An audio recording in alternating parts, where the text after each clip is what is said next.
is now the stream is now Photoshop, and my desktop audio is audible. So if you don't want the world to hear your voice, then you can mute. But feel free to talk about your stuff when I start critiquing it.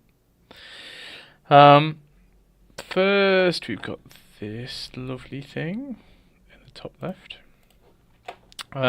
You'll have to excuse me as I keep flicking between Discord. This is yours, Loon, isn't it? You want it to look like yes. she's lying down, but you don't think it comes across well. She's an angel, half angel. She'll be going through a lot. Oh, that's quite nice. Okay. I guess this is sort of primarily an anatomy question then. Let's have a think about it. Because it seems to me that this isn't a particularly natural way to lie down or to lie at rest. And we could pull up some ref from this, or we could just do it ourselves. Because I'm imagining that if we look at a person, here's a really bad diagram. But here's a person that's sort of stood up from the side, right? And if we look at the position of their shoulder, it's kind of central to their torso, right? It might be that if they're a very sort of, I don't know, macho character, that they really puff their chest out and therefore their shoulders go back. But I think typically the shoulders are going to be a little bit further forward. But as soon as you're lying down, a few things are going to happen. So the whole head is going to have to go back to be level with the floor. Really, so you're going to like rest the line of the head with the line of the back. This arch of the back is probably going to head back down. And those shoulders, there's a lot of weight on them. So those shoulders are going to tend to go back as well. And then here they're like rested on the torso, or well, actually they're much higher up, aren't they? So let's do that. Okay. But I think currently the shoulders are further in to the torso and the head is more like this. So it's almost like she's stood up rather than lying down. So one of the things that's going to happen when the head goes back is probably the angle of the chin. On yours, we've got it almost sort of perfectly perpendicular to the camera, right? So here's our camera. Beep, beep, beep. And the chin is parallel to the plane of the camera, or perpendicular, if you want to think about it that way. But as the head leans back, we might see more of the underside of the chin. Let's see if we can. It's not a style I would typically draw myself, so you'll have to excuse me for the sort of dodgy paint over. But I'm imagining that we want that head to tilt back, so the angle of the chin is going to change. We're going to see more of like the maybe underside of the jaw in some kind of a way. And we can have that affect all the other features as well, so we could put those on just slightly more of an upturned angle. So this mouth, instead of going straight across, which implies that we're looking at it straight on, you know, it might curve up slightly. We might see more of the underside of the nose. We'll put on the symmetry tool, won't we? Where's it gone? Come here. Pink. We might see actually that the eyes are sort of going up in the opposite direction, or at least they're going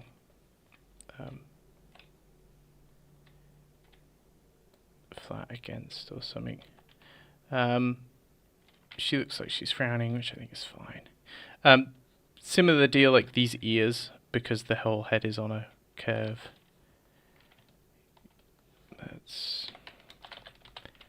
Are those ears going to come down? Yeah, I was struggling a lot with the ears. I didn't really know what to do with them. I think you just benefit from sort of constructing it. Well, I almost would recommend that you construct it like this from a completely different angle. Not because the final image will be in that angle, but just to give you a better idea of what exactly is going on, right? Mm-hmm. I think because it's set up to be this particular angle and shot, you're getting away with a lot that you might not be able to from another angle. And so I don't think you necessarily have to understand exactly what's going on to paint it from like a front on top down angle. And maybe that's allowing you to sort of avoid figuring out some of the tougher anatomy stuff that's happening. Yeah, I was already like struggling a lot with like the structure of the face, like the head. It was really hard for me to get that curvature. It is tricky, but pushing the ears down and the features up, I think, goes a fair bit of the way. Same thing with the neck. I mean, you've got other indicators, so you've actually got the ellipses that are happening around the body, and they can be a little bit confusing as well. So this ellipse that we have here is a downward facing one, right? So it's saying that we're looking down on that part of the neck. But would we? Maybe Yeah, it probably would be a little bit more maybe straight. it should go straight across, or even like up the other way, something like that. You've got other ellipses, like these are a set of ellipses that you've decided to completely flatten, and I can see why you would completely flatten them because you're thinking about this as a very sort of graphic composition. I think it works well as a graphic composition, so you can choose whether or not you want to sacrifice the perspective in order to do something like that with the shapes. But I think you have to almost apply it very consistently across the entire image. So if you're going to start flattening things isometrically and say, look, it's flat and graphic and we're viewing it perfectly straight on, then you might also consider flattening like all the facial features and other things and make it almost like a tarot card. I could imagine that working quite well. You know, there's a decent chunk of perspective going on with the wings here, but you would expect that they would also be like, you know, perfectly flat or something, and you could really lean into that and make something quite striking and graphic. So it's up to you which way you want to take it, but commit to that direction. So I think the direction we're taking it is not flat and graphic based on everything else we painted, and so those arms leaning back more like this means actually from the front as well. Let's imagine this is our rib cage. Here's our head.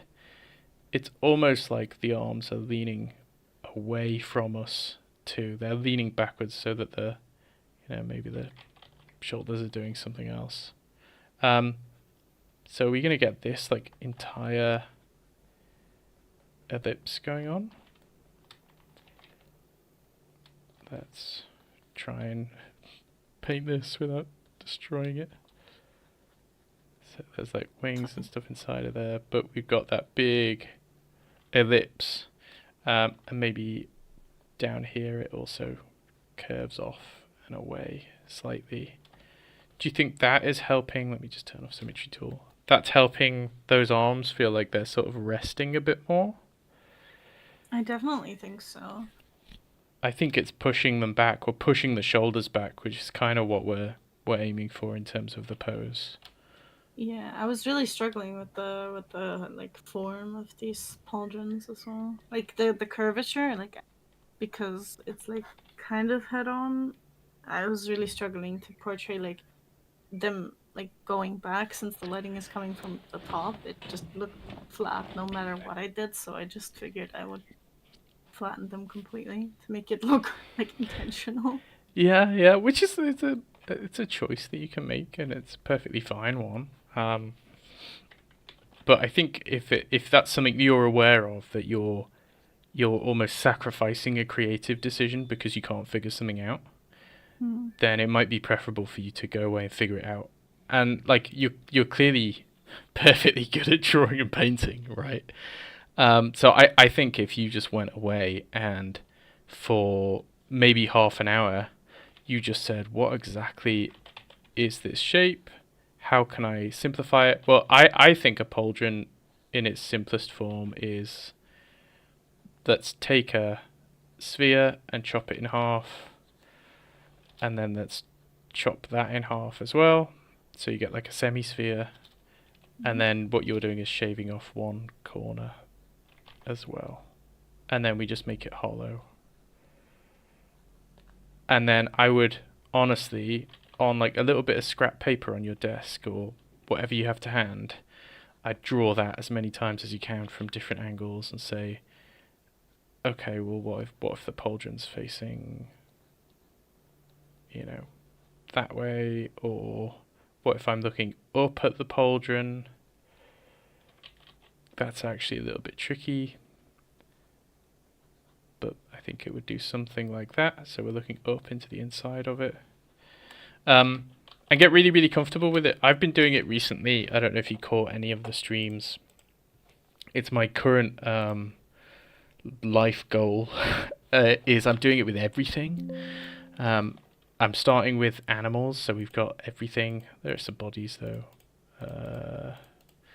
Yeah, I saw this one, I think. Yeah, but it's the exact same thing. They're a little bit more complex than like a semicircle, but I'm just taking every single subject matter that I struggled to draw from my head, and I'm sitting down and going, I'm just going to draw it from as many different angles as I can and look at all the reference I need to figure that out until I can confidently do it from my head. And it's honestly the most freeing thing. If you're mid-painting and you're preventing yourself from making an effective creative decision because you don't know how to do something like draw a pauldron, that's definitely an area to go and look at, and you'll thank yourself, because all you need to do is that once, and then every single painting you do in the future, and no doubt you will do more wonderful paintings of your D&D characters and stuff, you're never going to have to worry about pauldrons again. And so I think it's a nice little bit of investment to put in. But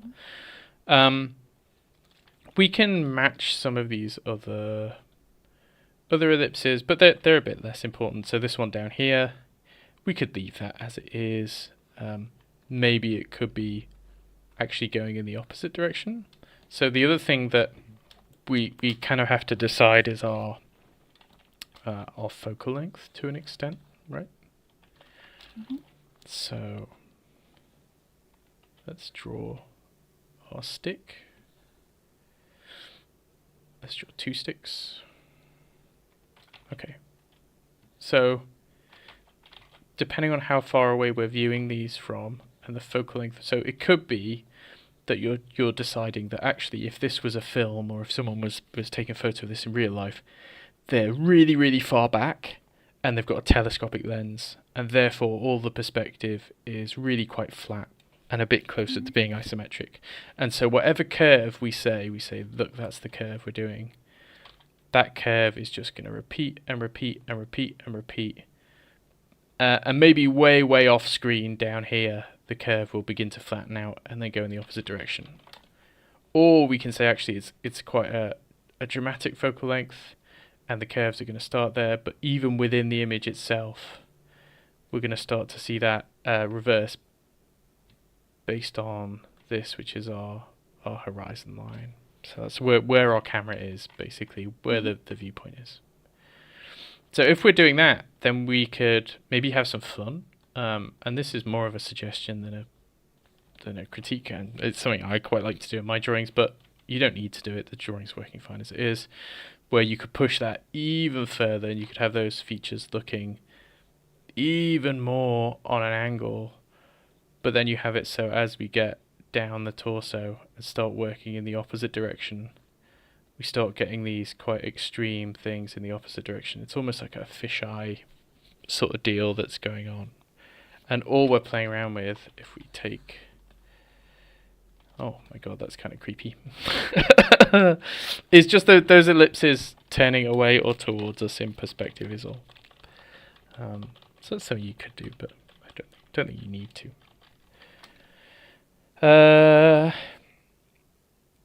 Anything else I would consider? Not really. I think you've done a lovely, lovely job.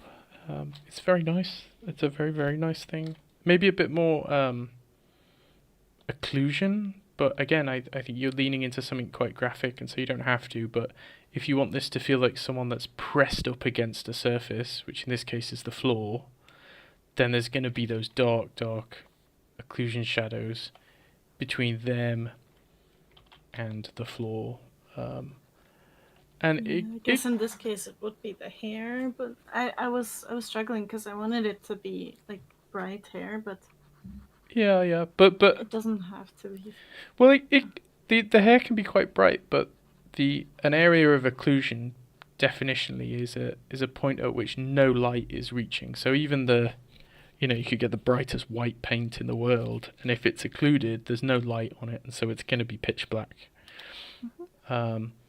But do you see how, despite the fact I'm doing it very, very shoddily with an awful little scatter brush, that sense of occlusion is maybe helping ground the character and feel less like they're sort of floating. Yeah, they're pressed up against something. Yeah, I can see it. You could push it further than that. You could say that's just occlusion. But you could actually have some kind of cast shadow. So if our lighting is up here and it's pointing downwards, then we could reasonably assume that a lot of these areas are going to be, especially under the armpits and stuff. Is this arm itself going to... And it wouldn't be a very strong cast shadow. It'd be quite a weak one.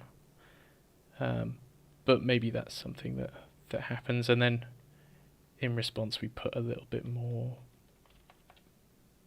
light onto the arms. This is another thing. The light on the arms actually is maybe something else to talk about, which is the material property of metal. So do you know what the difference between a diffuse and metallic material is? And reflectivity, I guess. Yeah, it's there are two different ways in which things reflect light, and diffuse materials will reflect light in both of those ways at the same time, and metallic materials will only reflect light in one of those ways. So the two different ways are diffuse and specular. So let's say that this is diffuse and that this is specular. So a diffuse material, or a diffuse reflection, if you want to think about it that way, is where light comes in and it penetrates the surface of the object and then it scatters in all sorts of different directions, right? And the area where we see this random scattering is just what we would describe as a surface that's lit. So whenever you see any surface and it looks like it's lit rather than in shadow, it's light bouncing around in that object and scattering out in 1,000 different ways. A specular reflection is that very precise reflection that can't enter the surface of the object and just bounces straight out, and so it will bounce out into our eyes. What's actually happening is there are lots of rays that are bouncing out, but we're only seeing the one that our eye is in line with, which is why if you move your head around when you get something that has a very shiny reflection, the reflection will move as well, because it's not the same reflection moving, it's you seeing a different reflection depending on where your eyes are.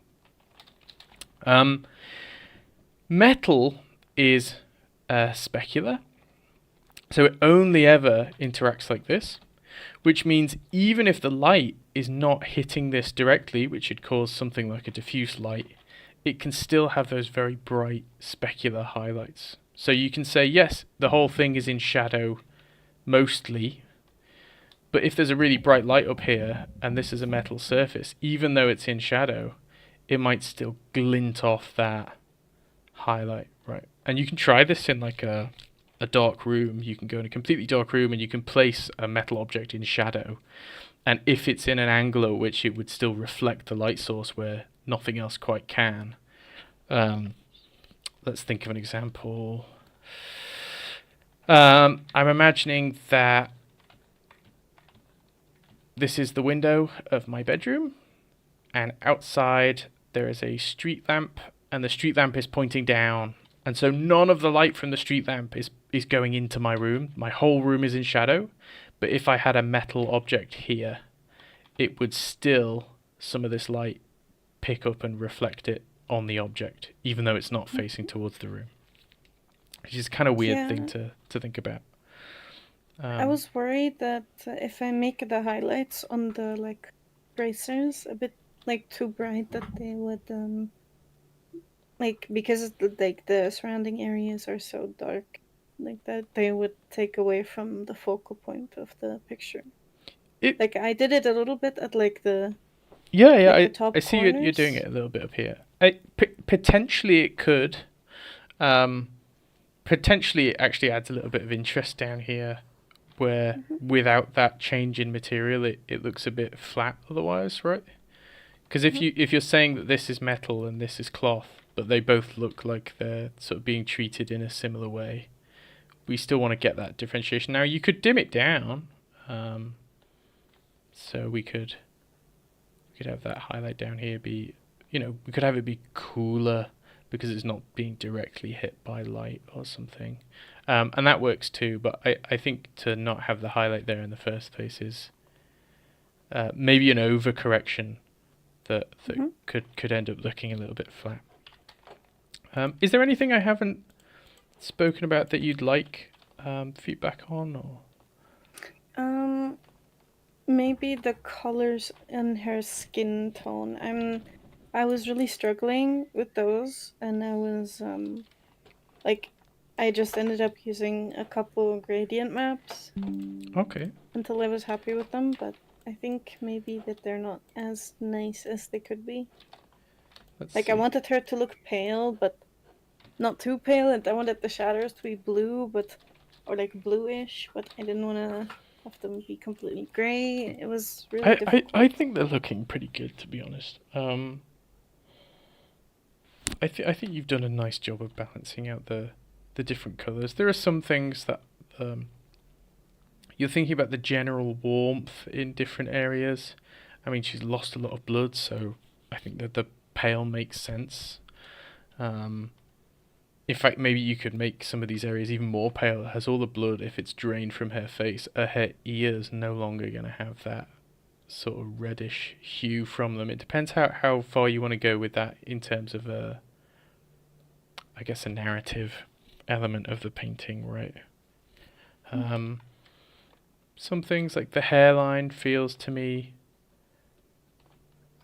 hairlines always tend to be a little bit warmer. I don't know why. Mine is. So you get that sort of softer, warmer gradient up there. But no, I think generally you've done a perfectly good job. It matches the lighting. It matches the narrative if you want her to be quite pale. I think it's okay. Okay. I was worried the colors might look ugly. No, I don't think they look ugly. I think they're in line with the rest of the image, and they look quite nice. You could maybe, again, if you want to differentiate them from other materials that are going on, you could maybe add in some, like, one thing I like to do is just make everything black and white, and then add in some hue changes that don't affect the value. So you could really, like, put some wacky colors in the skin and stuff and play around with that. But you don't have to, and it's not something that would make or break the image, really. So I think you should be perfectly happy with what you've done. Okay, that's good.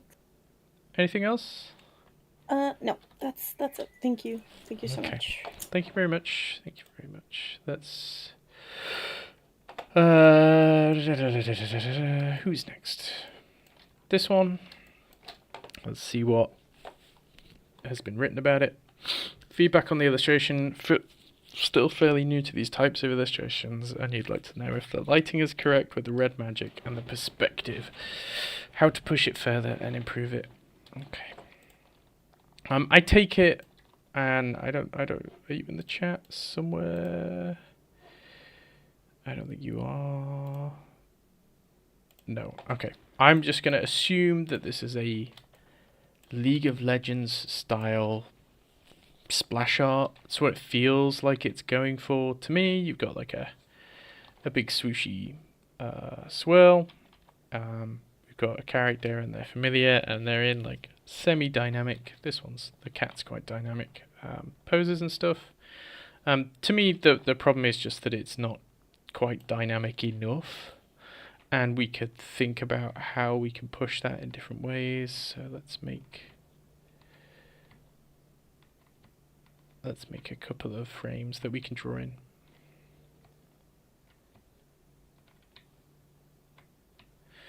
Maybe one way to think about this kind of thing is how much space is the character actually occupying within the frame. If we had to put it down as a percentage, is it maybe 20%?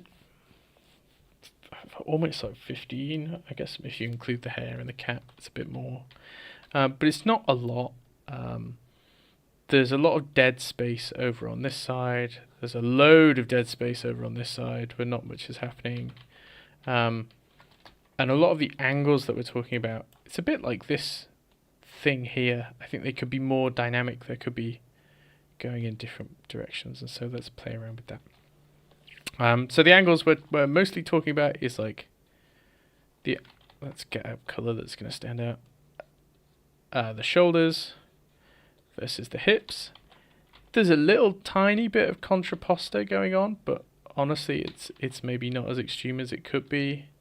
And then the angle of like the hair and the head is the same. So as far as this character goes, they are like a perfectly stiff, upright figure, which might not be ideal.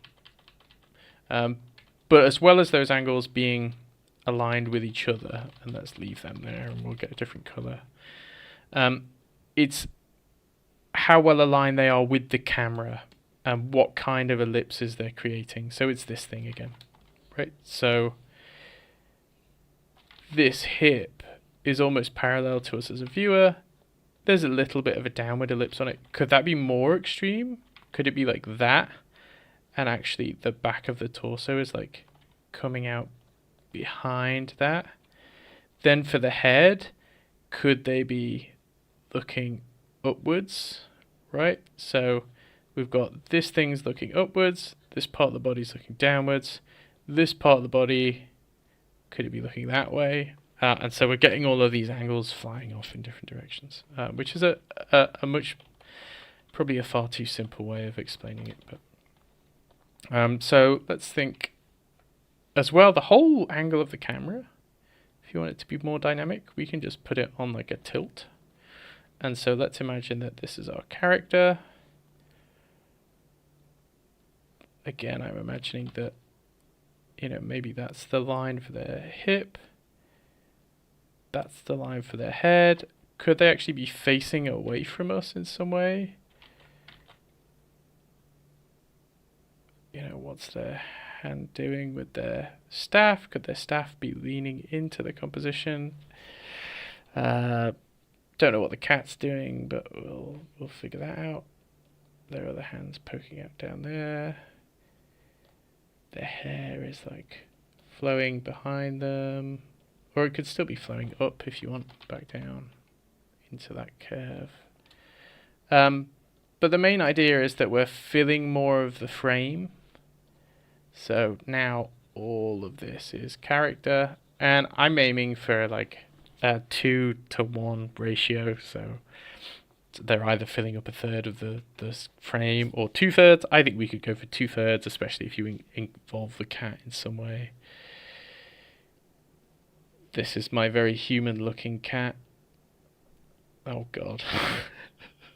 Right. There's my cat. Let's try a different angle. So again, I think I'm going to have... Maybe we have the head in frame. But that's like quite extreme. There's our arm. So we're like looking down at their character. Then they've got their staff.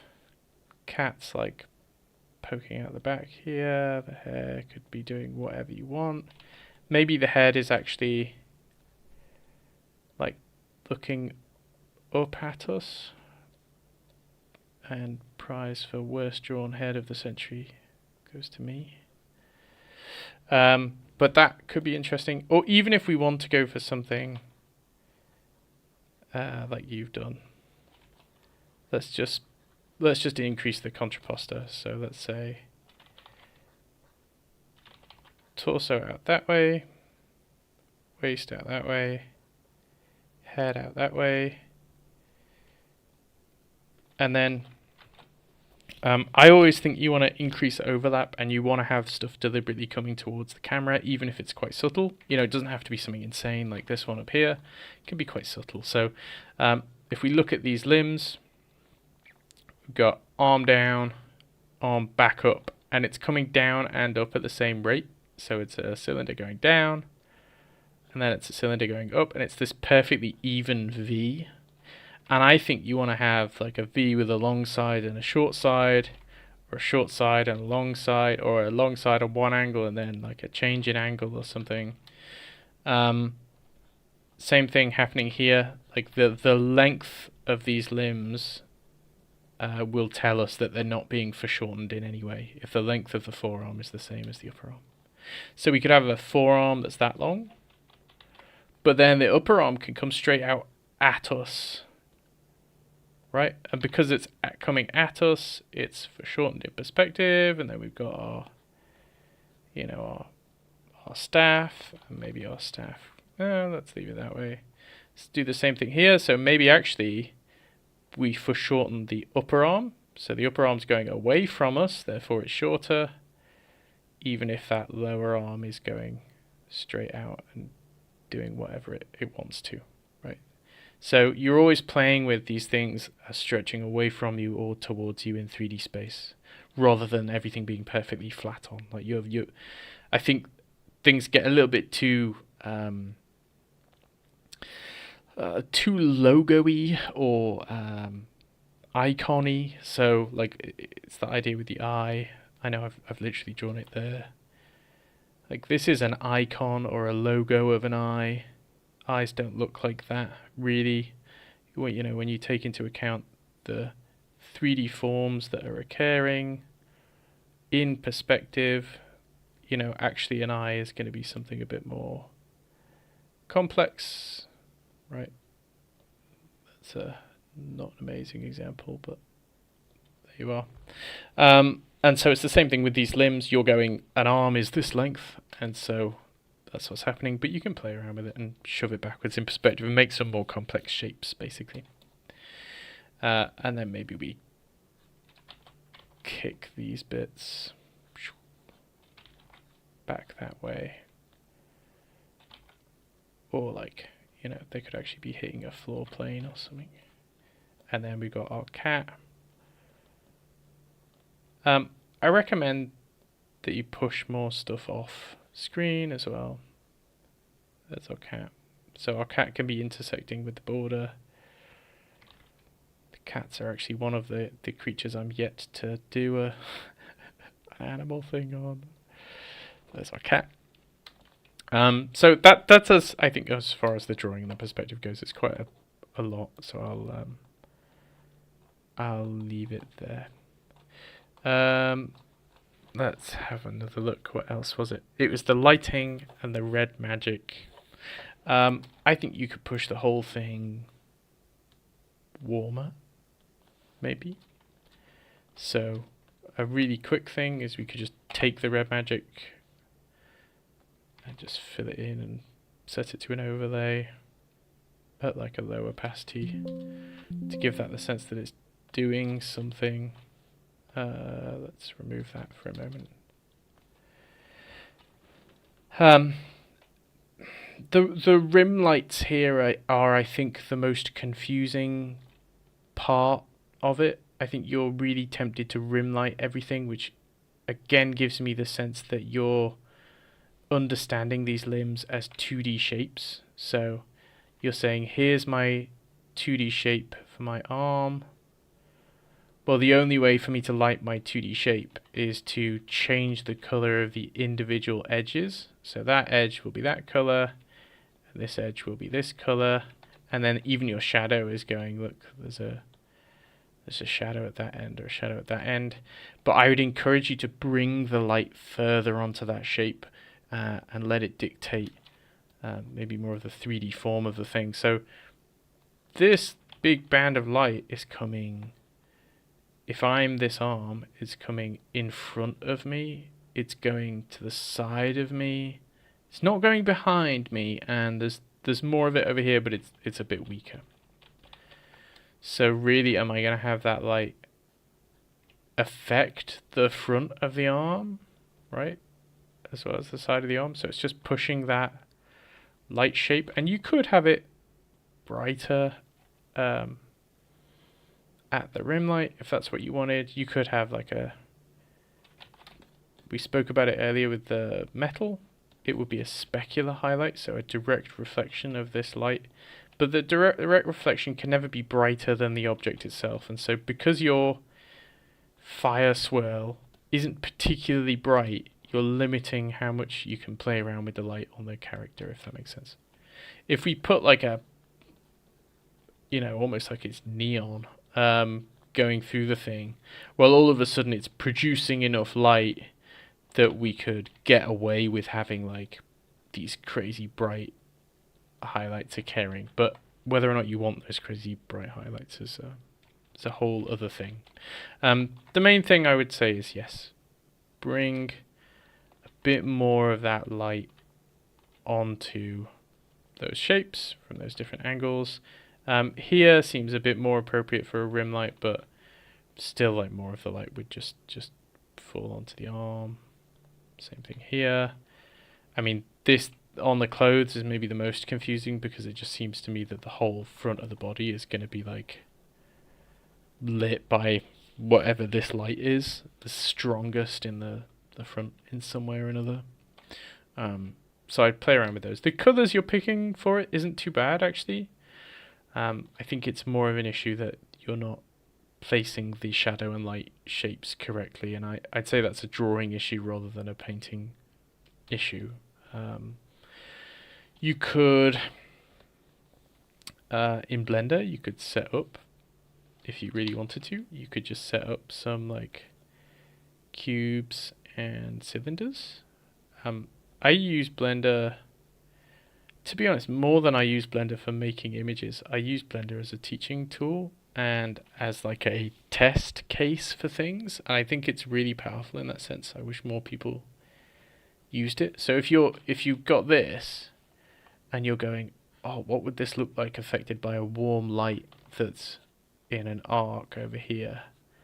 You could get a plane in Blender, bend it outwards so it's this arc, set it so it's a light, or at least an emissive material, set it to be the color you want, and you could do all of this in about, I don't know, 5 minutes maybe, and that would give you exactly what you want. Maybe not exactly what you want. I think you're still going to change things stylistically and dependent on, how you want the painting to look. But I think there's room for you to just be better informed. The more information you have, it's not going to make your painting worse necessarily. I think it's only going to help you figure out how you want to paint it and how you want to stylize it. Hello, Choco Lighter. This is Izzy Shika in the Discord. Hello, Nora. There you go. I think that's the main thing that I'm going to leave you with. That is so much for you to think about. Mostly this pushing stuff out in perspective deal. That's quite a lot, so I'll leave that there. Platypus person said that they have to dash off, so we'll skip their image, which takes us to this one. I can't see names, Discord. Deadly Apes. Okay. So, Deadly Apes has said, I spent 7 hours on this. It's taken me way too long for what it is. You don't know how to speed that up, and I don't know how I can make this better. I can't understand how light works, so I'm super confused about what should be lit and what shouldn't be. I would be tempted again to hop in Blender. I know it's not. I'm happy to sit with you in a VC and walk you through the exact process to set up something like this in Blender. And all I'm imagining is that you make a plane in Blender,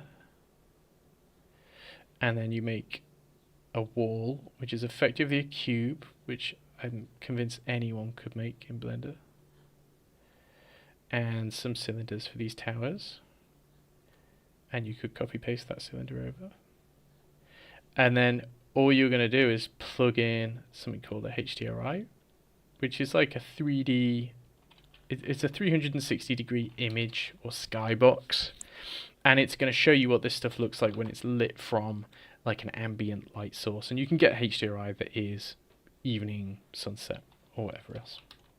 And that'll give you some more information. I think generally you've done a reasonably good job with the lighting.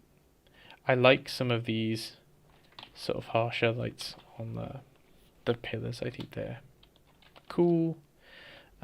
You've gotten the fact it's reasonably ambiently lit. Fine. I think you're tending towards grey in your shadows, but I don't mind that. I really don't mind that. I think a lot of people would maybe go, well, it's cool. You want a cool versus warm, so all of your shadows should be some kind of cool blue color. But I think this is handled reasonably well. These towers and stuff, they're going just darker, just grayer, which is okay. Maybe this color should be affecting more stuff. This atmospheric perspective on the mountains in the background I think is working well, but it seems to just drop off at a certain point. Should that atmospheric perspective, even if it's just a little bit, should it begin to affect some of these foreground elements to make them just seem a bit bigger? You know, if you want these tower turrets to seem quite large, you could give them a bit of that atmosphere. Maybe not too much. But I don't think this is a bad attempt. Not at all.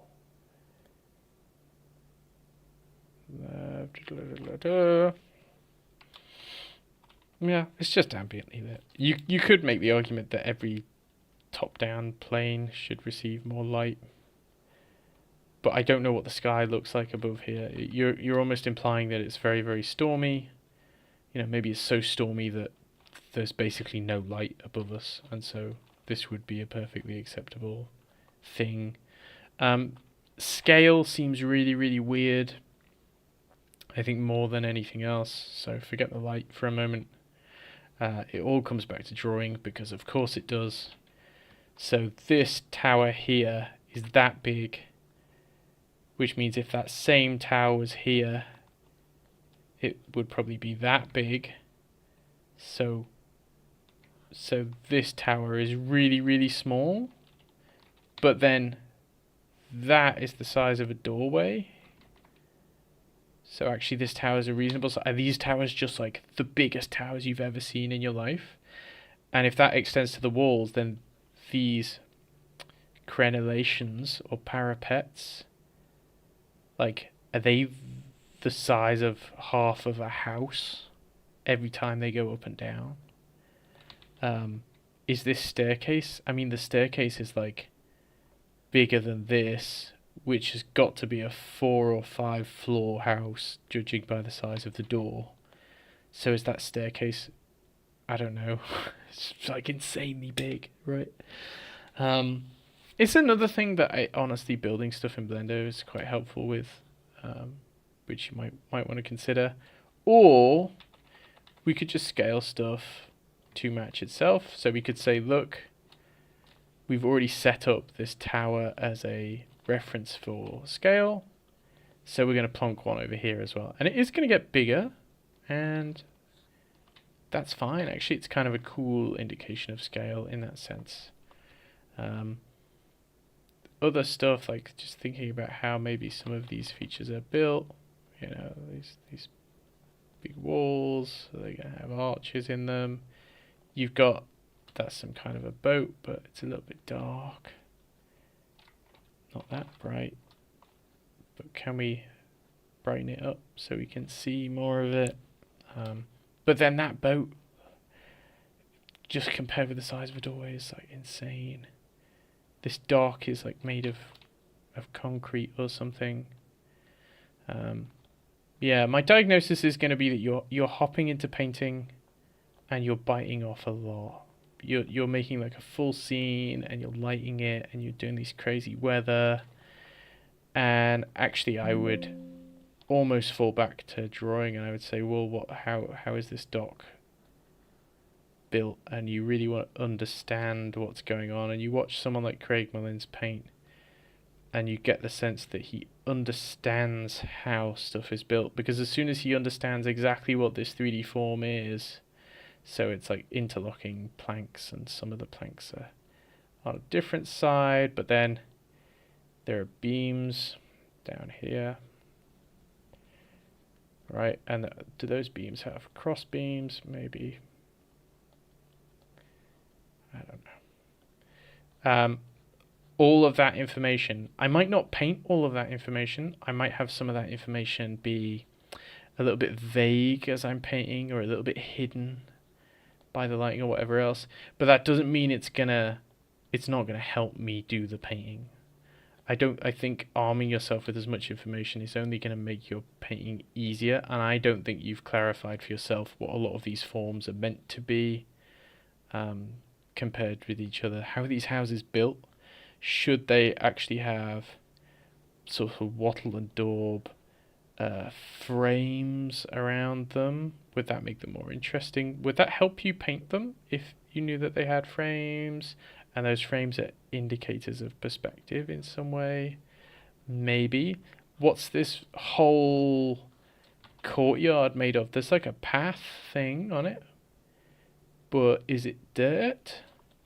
Is there going to be a little bit of grass on the inside? I want to know more about what this is meant to be, because that's going to dictate how we approach painting it. Okay, so I will leave that there. That's a tall order, and it's going to require a lot of thinking and design and drawing.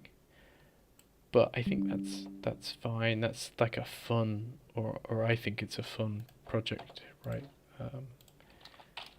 So we can talk about that separately. Hello, DK. How are you doing? Hello. What's that? Doing good. How about you? I am okay. This is... I saw this in Sanguine's server. And you were talking about making the like perspective a little bit more extreme when you... Yeah. You want to learn how to, or figure out how to make the field of Tansies look more like Tansies. And concentrate the detail around the focal point. The woman is collecting a material that's formed on the ground from droplets of an ichor that's dropped from bodies hanging the tree. The tree itself has a big bulb with yellow gold veins around it. Okay. Right. Yeah, I think your idea of having the Tansies be represented by solid shapes and a little bit of texture work going on is perfectly fine.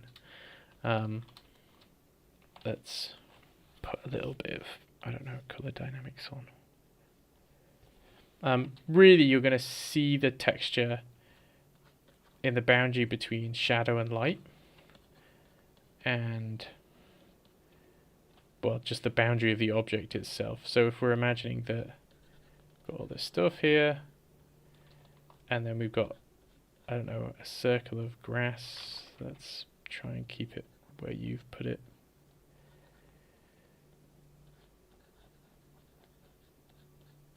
Then we can just play around on the border between grass and everything else. And I feel like you could come up with a reasonably simple thing here. Maybe you could actually like expand out these shapes so they're like swirling around in some way, but don't have to.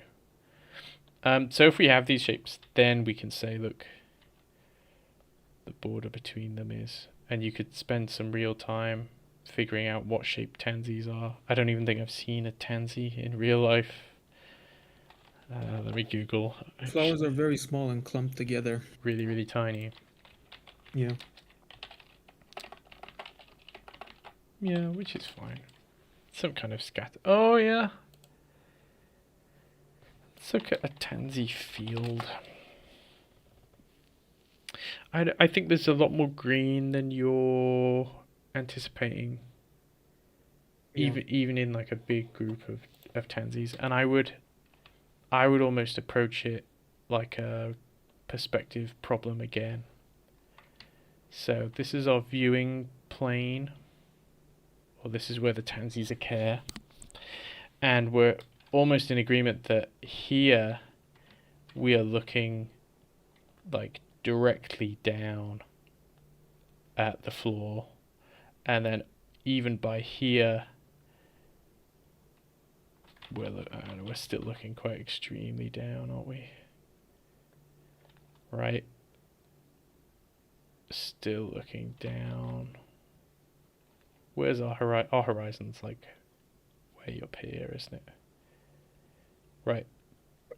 But as we're looking less and less down, we're going to see more and more of the green, I think. Because we'll see more of the sides of the flowers. So down here, in fact, let's make the whole thing yellow. And so you're imagining that down here, you might still see bits of green interspersed throughout, right? But it's mostly we're seeing the tops of the flowers. And then even as we get to see just ever so slightly the sides of the flowers here, you're going to see more of those like stems and stuff. And then the further up we get, the more we're viewing it on like a side view, the more of the sides of the stems we're seeing, until eventually you're seeing almost all stem with like thinner layers of tansy. And so you've got like a gradation of texture there that I think is kind of interesting. So let's join it together so it makes more sense.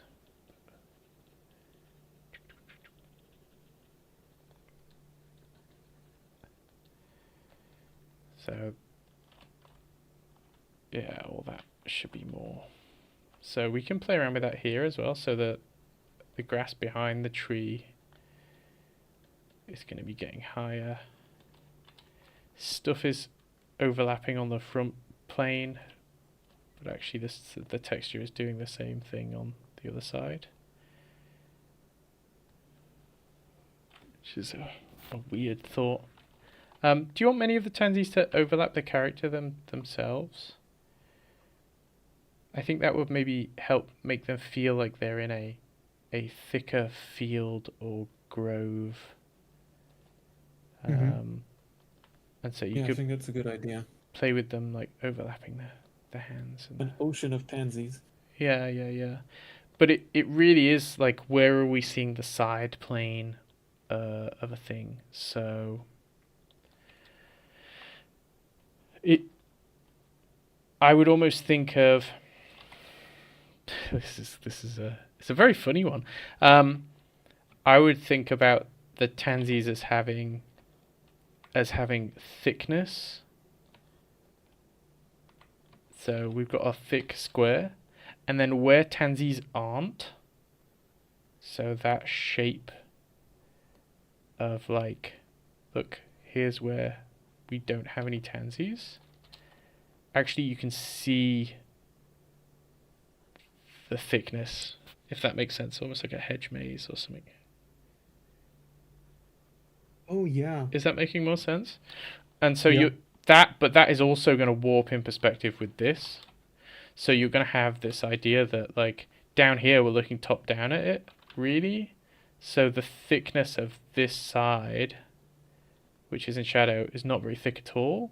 But as you get up here and around the tree, those slices of shadow are going to get deeper as we're viewing them more from a side-on perspective, and you could have more of this stuff happening around the frame to inform it or whatever. And I really would implore that you have, like, they're continuing over here, but actually they're... Is the sort of lore reason for the Tansies growing also related to the Ichor drops in some way? No, not really. No, the Ichor is corrupting the land. That's why she's picking it up.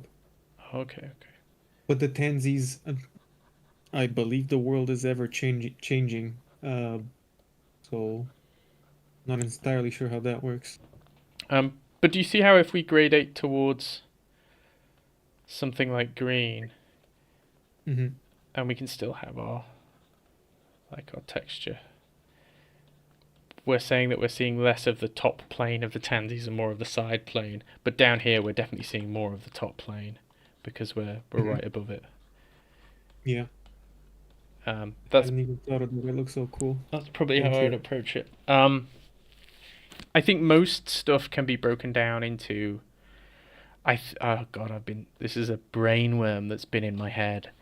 I think most problems can be solved by, like, understanding the ellipses or planes turning away from or towards us, and a lot of texture being gradations between those two states. I think is it really interesting. Mm-hmm. That's the first thing. Did you have anything else? Concentrating detail around the focal point. Yeah.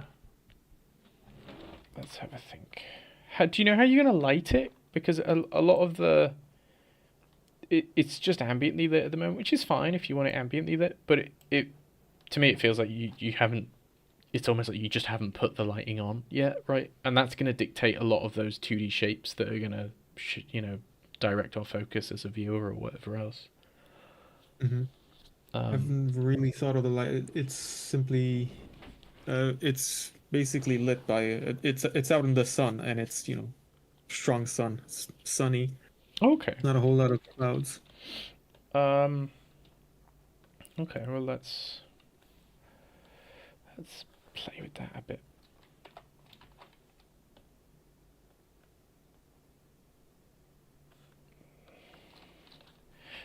You could almost imagine that the tree is a circle, but it's casting.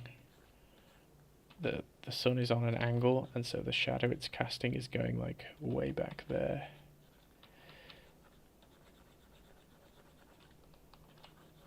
Like, away from itself.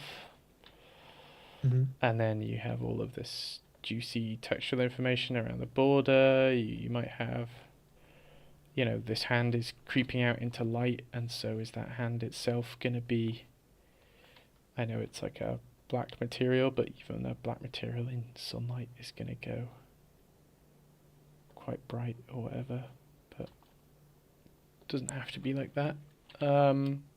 Maybe some of that light is just about hitting the legs on this corpse as well, because of the direction. So we've got that difference. But I would think about lighting. You're going to think about it, no doubt, in terms of the just the perspective and like where you want the shapes to point, in terms of visual appeal.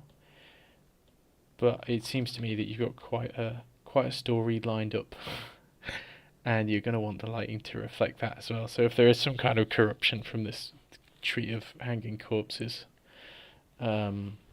maybe that's an important thing. And are these are like ichor veins, are they?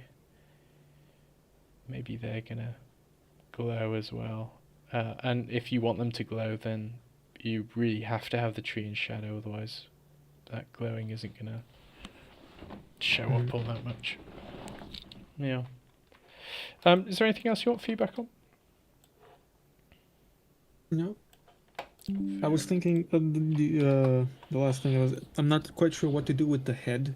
Mm-hmm. I think it doesn't look quite right. The first time I did it, it was just the head was just upright, but I feel like it didn't really work. And now I tried to put it more like Like facing having like a 3/4 view yeah. from the camera. I think three-quarter view works well. I think you're forgetting just the back of the head, basically. So I think there needs to be a bigger volume or mass back here. Like that. Maybe not quite that much, but hopefully that. I'm assuming that those are the pits of the eyes. That our nose is going to go down that way. Pink. I don't know. There's our ear. She has I an have ear. one of those reference figures, the action figure Oh yeah. thingy that you can pose around, and I was trying to figure out the pose, and I think it's a perfectly I've- fine pose. Is the hand coming from underneath the arse? Down here? I can't. yeah, it's behind her. But she sat on her own hand? Or her own wrist? Yeah. Because like it can come out from behind her, but I would expect if it came out from behind her, it would come out like here, right? Because I just assume that this bum cheek is touching the floor, right on her wrist, which would hurt. I mean, maybe this is a quirk of this character or something. There's no reason why you can't do that. It just seems a little bit weird. Yeah, if it's going to come out from behind her, I think it would be further up there or something. Yeah, that makes more sense. But, I missed it. I missed that. but yeah, I think the head's fine. It just needs more volume on the back of it, I just think. Oh my god. It's pretty terrifying. Let's put that there. There we go. I'll take another screenshot of those. Bonk. Okay. On to Buffalo Pomelo 52. Thank you. You're welcome. Whose username changes as regularly as, I don't know, the lunar cycle or something. You did a study of a painting recently, and the painting bit goes up to about there. Okay. And then you tried to pan over and reimagine a scene that might appear there. I think you've done a fairly good job. However, everything else seems lacking in their placements and how they look, is what you said. What details or information could be in the second painting so it feels like it's the same painting as the first one? I guess it depends on whether or not your goal is to make something that looks correct, or is your goal to make something that looks appealing? Because I tend to find that when I do most of these exercises, or these kinds of exercises where I'm taking a film grab or a map crunch and then I'm imagining it from a different angle, there's a little bit of appeal in there, like in terms of the shapes I'm putting down, but I'm mostly just worried about, can I paint this accurately in perspective with the correct lighting? So what's your goal with it? I think I was mainly trying to make it.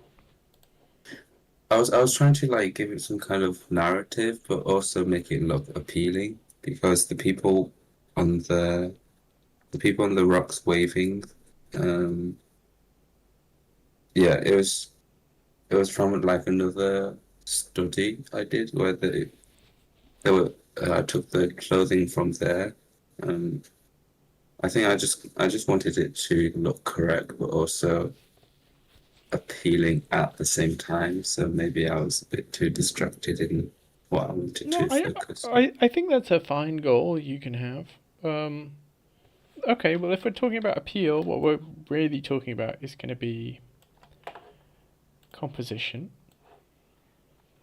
And when we're talking about composition, we have to assume that we have the same... Well, we don't have to assume, but I'm going to assume that we have the same starting painting as you. So let's fill in that side. This is the side that we start with, the side that we're stuck with, and we have to work with it to make something else that's appealing. So there's our horizon. We'll carry that on. Okay. So the first thing is that we're thinking about that rule of thirds and big, medium, small. And so I really like what you've done here, where you've brought these rocks into the foreground in some way or another. I think maybe you could do that a little bit more, or more obviously. We've brought those rocks over and stopped them there. We can break this up into third lines. It's probably going to look a bit like that. And then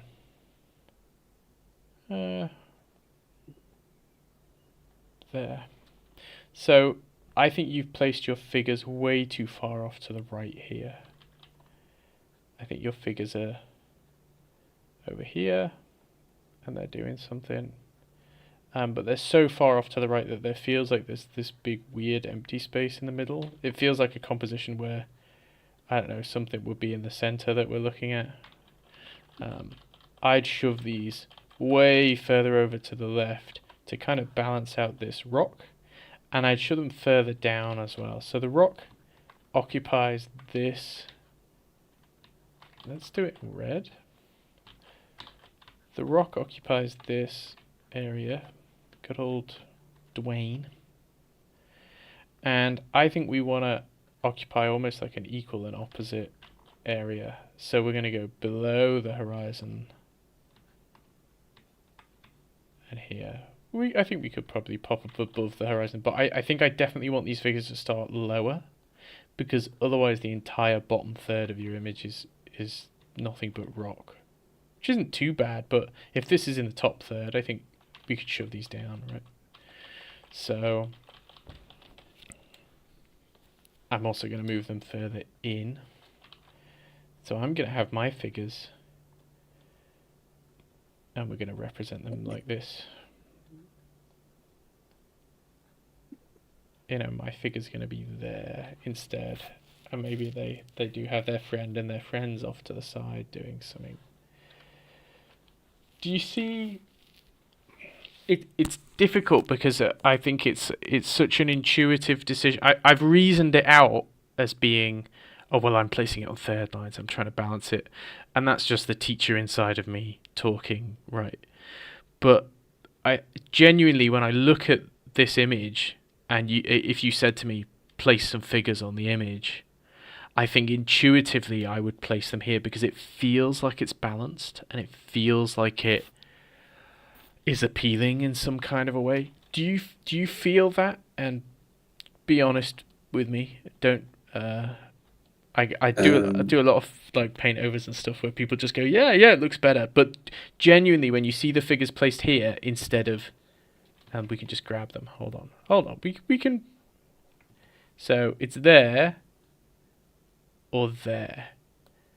Do you see that one of those, to me at least, is more appealing? And do you agree that it's appealing? And if you don't, that's absolutely fine. With your placement, yeah, with the figure's head like closer to the horizon line, yeah, it's more appealing that way. Well, yeah, the other thing that's doing, I guess, is that the horizon line is our eye level. And so maybe that makes us feel like we're more a part of the scene.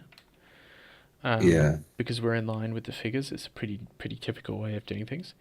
You could have the figures be higher up and not on the horizon line. So we could put them higher up. But I think, again, the issue is that we're looking at their heads and looking at the mountain, and it's all happening on this top half of the image, and this is just useless. You could basically crop... Oh, that's not... You could basically crop all of that out and say... Look, the image starts there. And we're just looking at figures, looking at a mountain. And that would be fine as well. If we are up here, though, it does change the perspective of the thing, which I don't think you've done here. So there's our horizon. We're seeing the top of that head. When we really shouldn't be. That should all be out of perspective. The shoulders should be coming further in front of the head and whatever else, right? So there's some perspective things that happen when you move the figures that high up. But yeah, I think moving them down is helpful.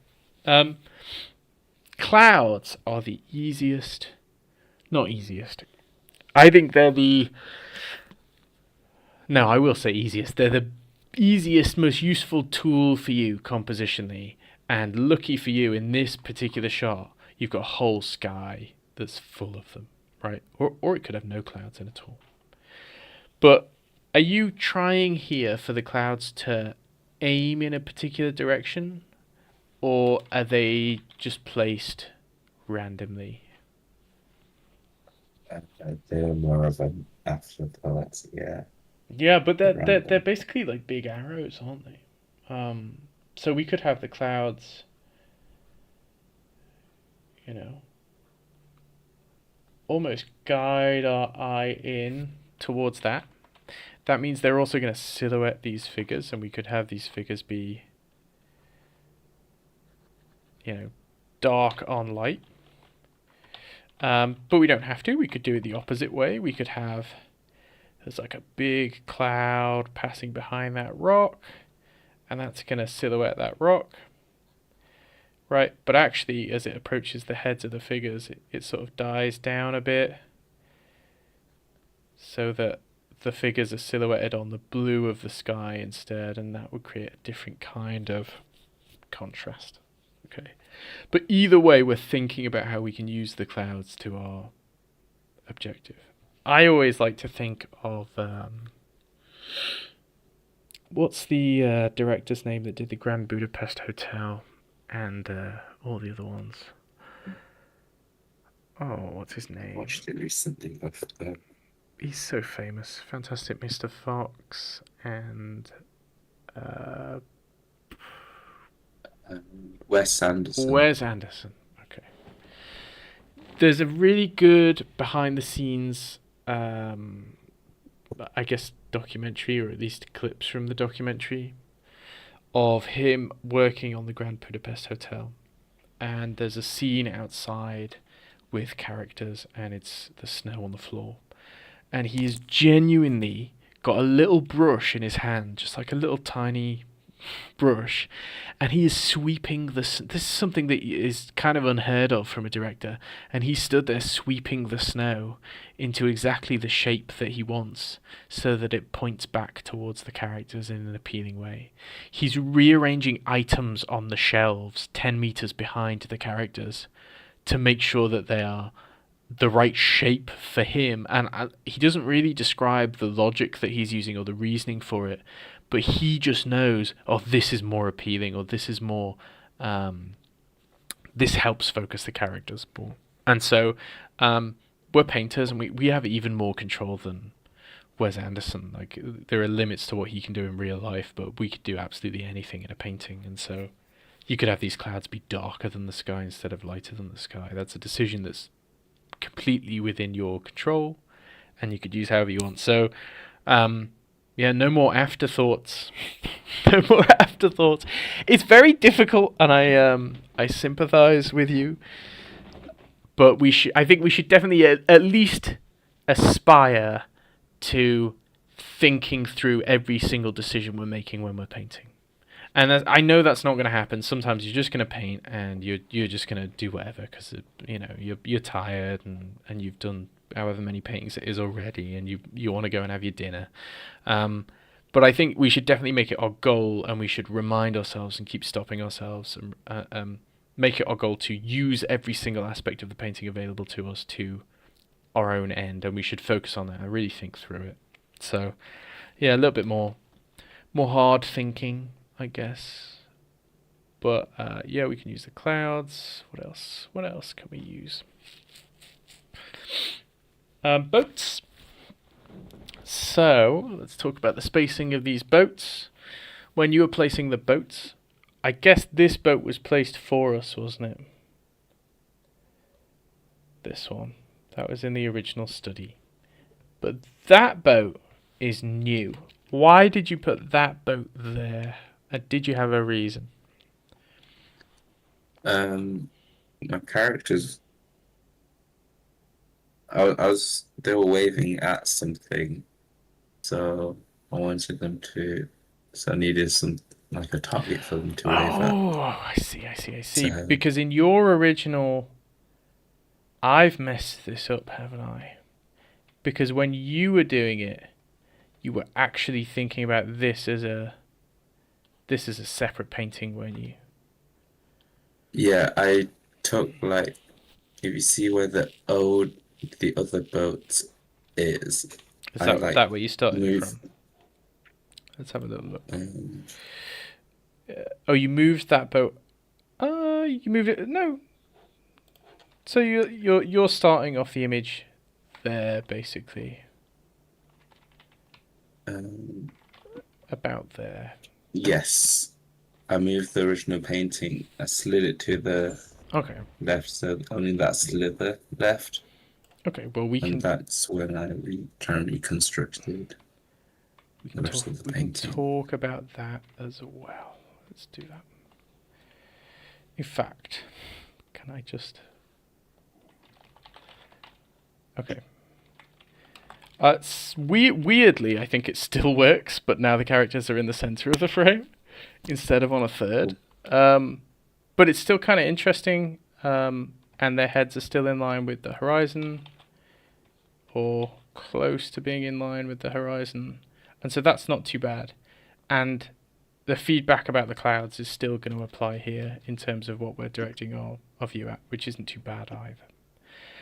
I would say that this boat is, because it's on its own, it draws a lot of attention, and I think we want to move it somewhere where it's not like touching the edge of the frame ever so slightly, or add in more boats. Have I bet I have, you Hal, done the old red man, blue man, green man spiel. Have I done this with you before? Probably. Probably. Okay, we'll go through it again. So if I got a red man, a blue man, and a green man, which one of them draws the most attention? The red man, Why is that? because there's the most contrast compared to the. Because blue and green are cooler and I guess closer to each other. Yeah, I should use like red and yellow and blue or something. That's fair enough. I think most people, when I ask, say just completely different answers every time, and they always come up with some kind of explanation for it. I think objectively we can't say that any one of these is taking up more attention than any of the others, other than, maybe what your favourite colour is. But if I give... I'll do it with Red Man, because he said that he takes it. If I give Red Man a couple of friends, and I give Blue Man Blue Man's going to have even more friends. Right, who stands out now? Be the green man. Yeah, it's the green fella, right? Because he's alone. Okay. So I think in this image, it's not you've not got three different men. You've got two green men and two red men. And the red men are the boats, and the green men are the women. And I don't know which one I'm meant to be looking at, really. Right? Yeah.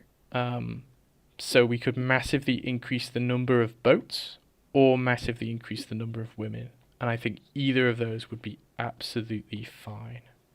So we could have one, look at that, we have one massive boat, it's going off to sea, it's like a flagship vessel of this nation, and we have loads more people out and about watching it, right? So do you see how that's quite an appealing and interesting comp? Yeah. Yeah. Or we have, in fact, that's on a separate layer, so I can just keep it there. Or we can have these one set of women, but it's like a whole fleet of these boats that are going off to, maybe they're going off to war, maybe they're just hanging about, And we can have fewer or more depending on like where we're looking on the screen and what the use is. And again, we're going to use them to like guide our eye. So maybe you see how these are like sloping in a little bit. But I think we want to have more boats in order to do that. I think when we just have the two, it's a little bit jarring, especially because one's like touching the edge of the canvas. Do you see if we give this one a couple of buddies, all of a sudden the fact that it's touching the canvas isn't so bad anymore, because it's sort of a bigger shape and we just think that the shape is going off screen somewhere, so it's not as much of a tangent.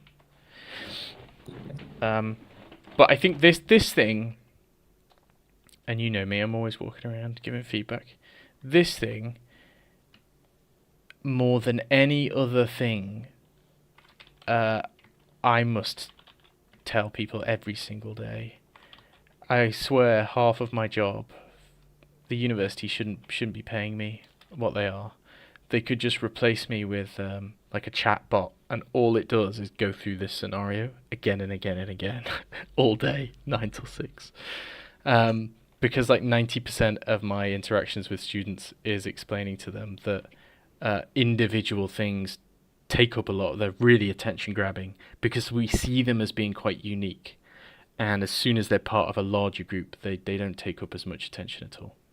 And you want to contrast that many versus few, I think, in most images that you're making, right? So I'd have a little think about that.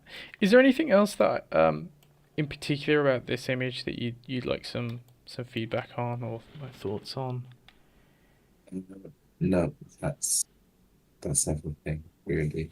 Okay. I do think it's mainly a compositional thing that you're thinking about if you want to make this like an appealing. And the really cool thing about this, I'm about to make a YouTube video on it, but I'm sure I've been over with you in a class about it, is that because you're taking a study and expanding it into something, all of this is invented pretty much from your head, even though it's inspired by this other half that's a study.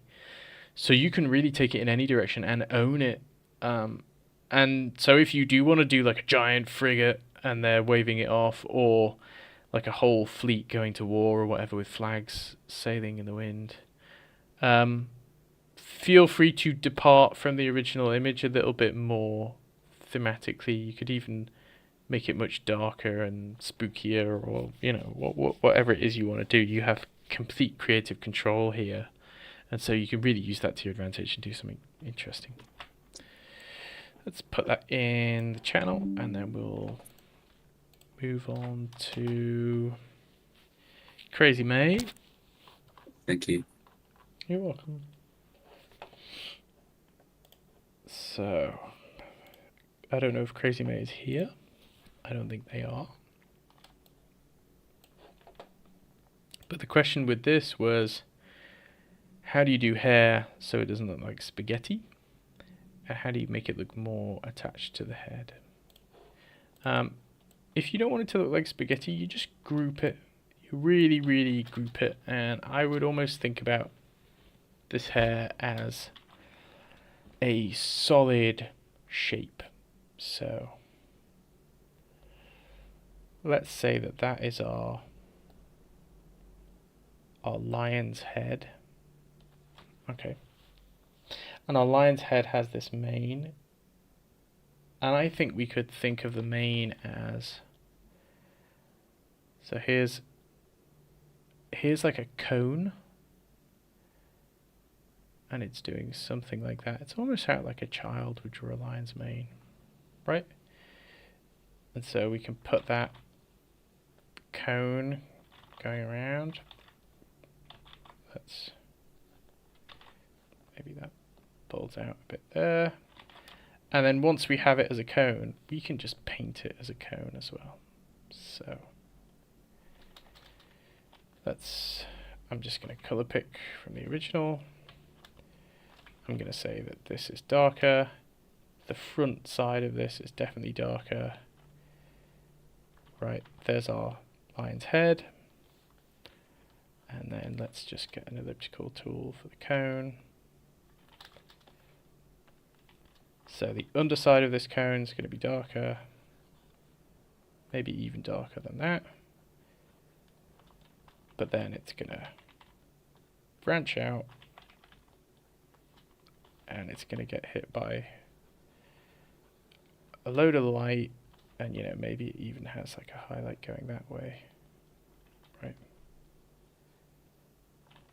So that is genuinely, I know it looks like a box on a cone, that is how I would approach thinking about these forms, is attached like that. And you know, maybe we can paint it up a bit and go, well, where exactly is the lion's snout? I think I made it way too long for a lion. You know, actually it would be back here. Some of that cone is overlapping. Right. So once we've got the cone, what we have is these big blocks of solid shapes in the ref. It's also going back down that way. It's doing that a bit. And then that. And then we've got like the paws are poking out and the rest of the lines down here. Right. Forgive me for my awful, awful line. So if we have solid shapes, there are two places where we can describe texture best. So here is a solid shape. In fact, we'll use the same colors so it's more obvious.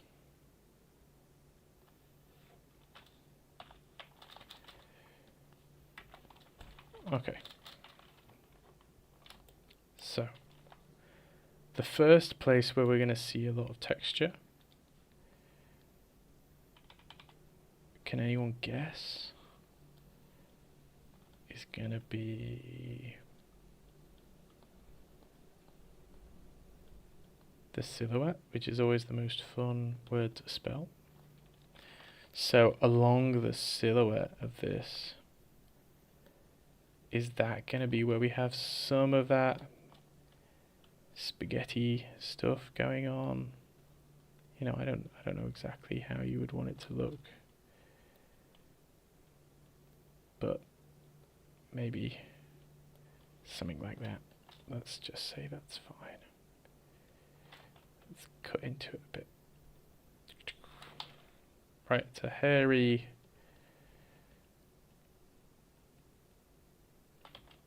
lion's mane.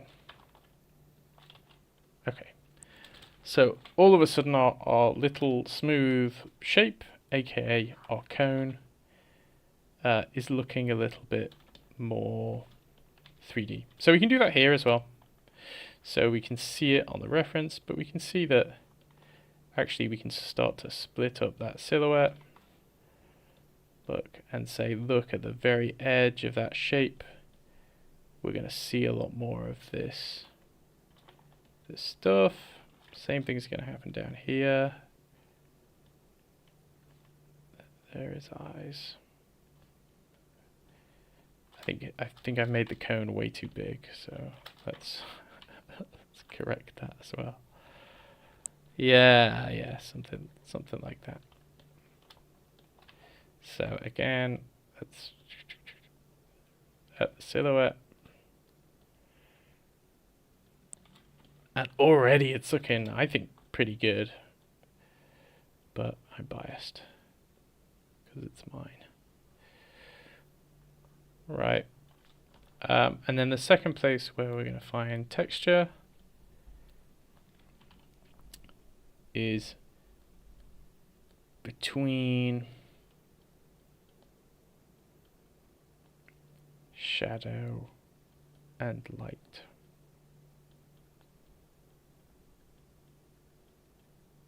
Okay, so that's this line here. So again, just between that line, that's where we're going to get some of that noodly spaghetti stuff happening. It's absolutely fine to have a bit of that stuff. In fact, maybe we can go a little bit more haywire with it. right? And so let's go back to our cone. Where's that going to be?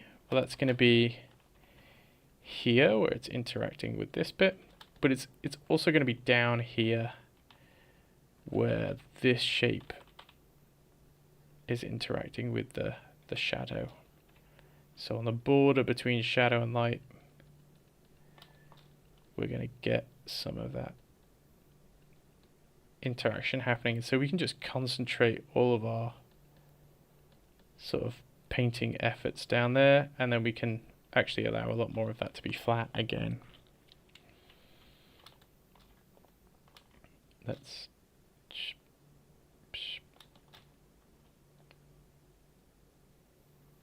there you go. There's our guy.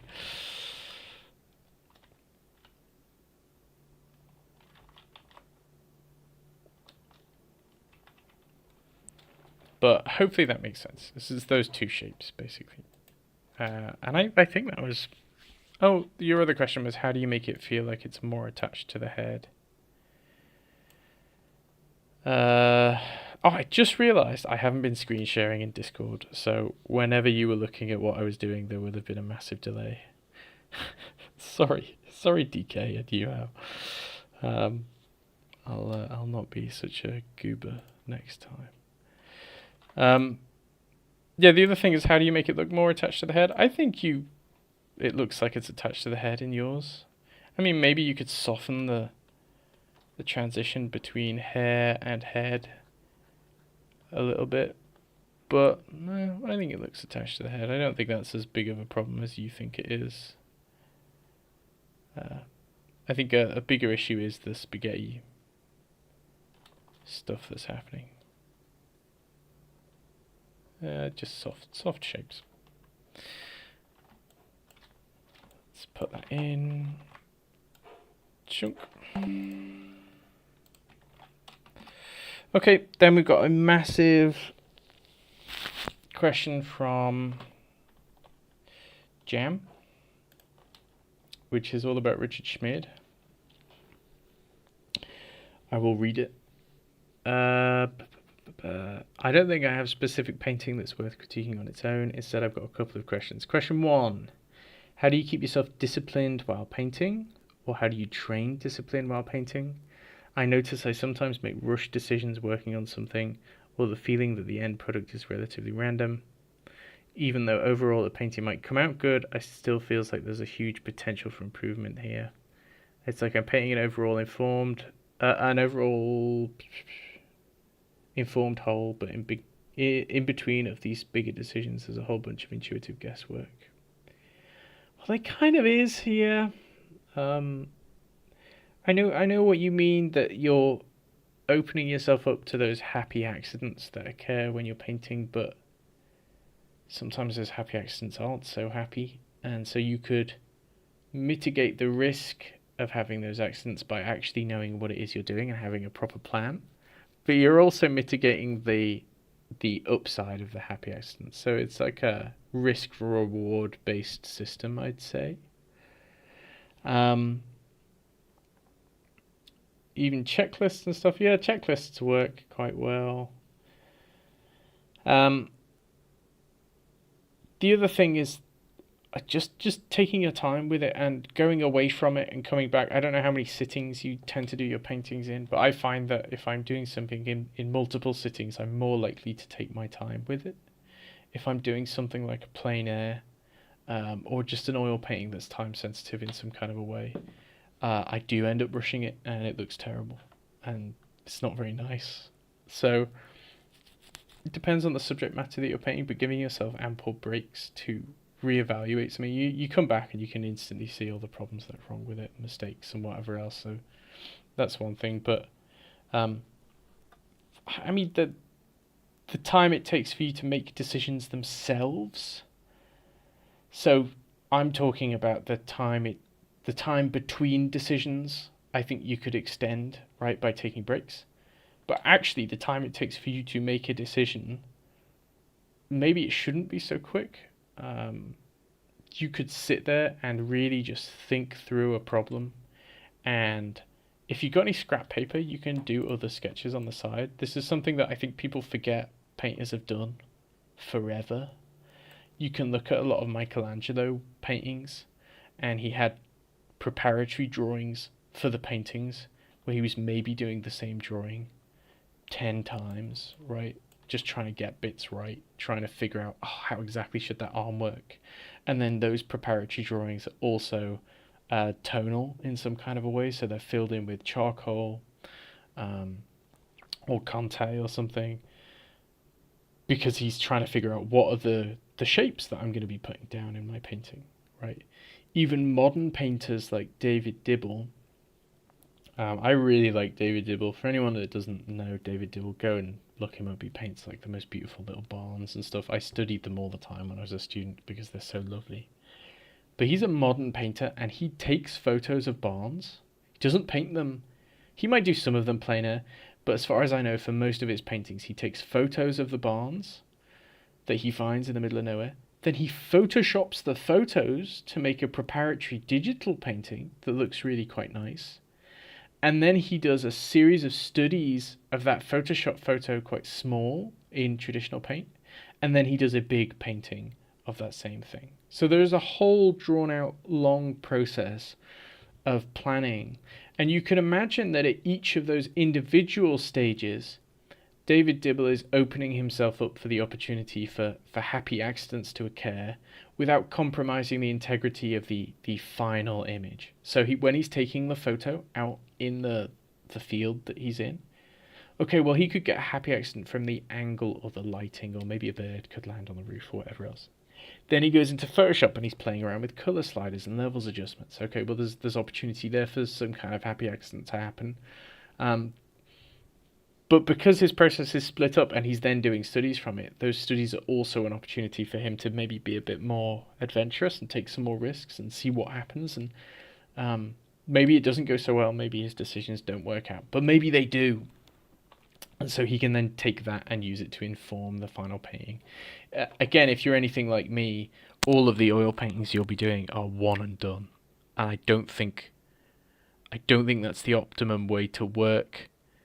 There are stories of John Singer Sargent throwing his brush across the room out of frustration because he's put down about 3 brushstrokes onto his canvas and he doesn't like any of them. So he throws the whole thing away and starts again, right? You could say that sounds quite toxic and like horrible. But who am I to quibble with the methods of John Singer Sargent? So again, I think we do these one-time things and we judge ourselves based on them when any famous painting that you'll be aware of probably had preparatory drawings before it, preparatory sketches in paint. Then it will have been painted, and then it might have been revisited for like months and months and months and painted over completely. Some of these paintings, traditionally, they've scraped back and found like 3 or 4 paintings underneath that were corrected or revised or whatever else. And I think coming to oil painting from my position as a primarily digital artist, it's kind of tricky to wrestle with that.